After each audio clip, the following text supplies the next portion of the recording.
mapagpalang araw po sa ating lahat. Welcome back po sa ating 365 daily devotion with Pastor Russell Ocampo. So, ang topic po natin for today ay ano ang secret ng Diyos, at mayroon tayong concept na secret will. Secret will, God's secret will refers to the hidden decrees internal plans by which He governs the universe and ordain everything that comes to pass, unlike His revealed will, which is made known as to Scripture. His secret will inaccessible until it's fulfilled in history. This doctrine emphasizes God's absolute sovereignty. Nothing happens apart from His wise, holy, and good purposes.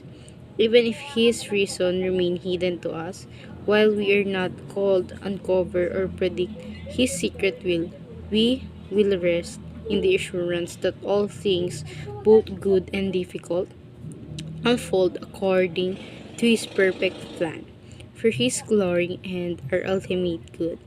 At makita po natin ito sa Deuteronomy chapter 29 verse 29.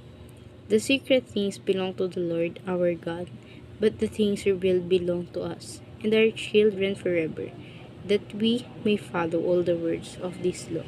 Sa Tagalog po, ang mga bagay na lihim ay para sa Panginoon nating Diyos, ngunit ang mga bagay na hayag ay para sa atin at ang ating mga anak magpakailanman, upang ating magawa ang lahat ng salita ng kautosang ito. At ngayon naman po, share ko po yung mga natutunan ko sa naging topic po natin for today. Simulan po natin sa teaching. First teaching po natin, the secret of God. Some secret are hidden forever. So, minsan yung mga sekreto, hindi siya talaga meant to say, or hindi din siya, yung ibang sekreto, hindi rin siya sinasabi sa ibang tao. Merong sekreto na habang buhay na lang tinatago.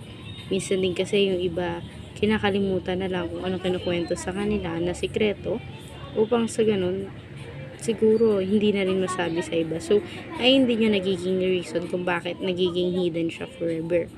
At yun naman sa second teaching natin, some secret are yet to be revealed. So, may iba rin palang sekreto na kailangan ma-reveal, kasi pag hindi yun na-reveal, minsan may good things din na sabihin mo yung mga sekretong nalalaman mo. At yun naman sa third teaching natin, some secret are revealed to God's people and hidden to others.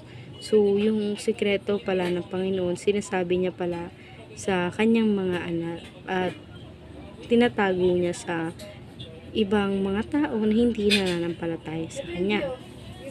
At ngayon naman sa ating application, first application, stop seeking answer when there are no answers. So, tigilan mong maghanap ng sagot sa mga tanong na wala namang kasagutan. Kasi mahirap naman na kung iisipin mo na lang iisipin yung mga bagay na yun, kung anong kasagutan mo, ikaw din balang araw yung masa-stress kasi hindi enough yung nakikita mo.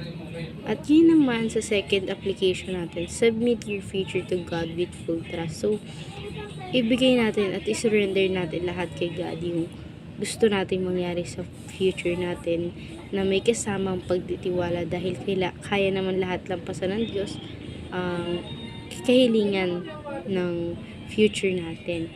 Ngayon naman sa third application, share the secret of the kingdom with hearts that are ready to listen and believe. So, kailangan mo rin pala i-share yung sekreto ng Panginoon tungkol sa kanyang kingdom ng buong puso. At syempre, dun mo ikwento sa mga taong handang maniwala at makinig sa salita ng Diyos. At ngayon naman sa ating discussion, how do you practically submit your future to God?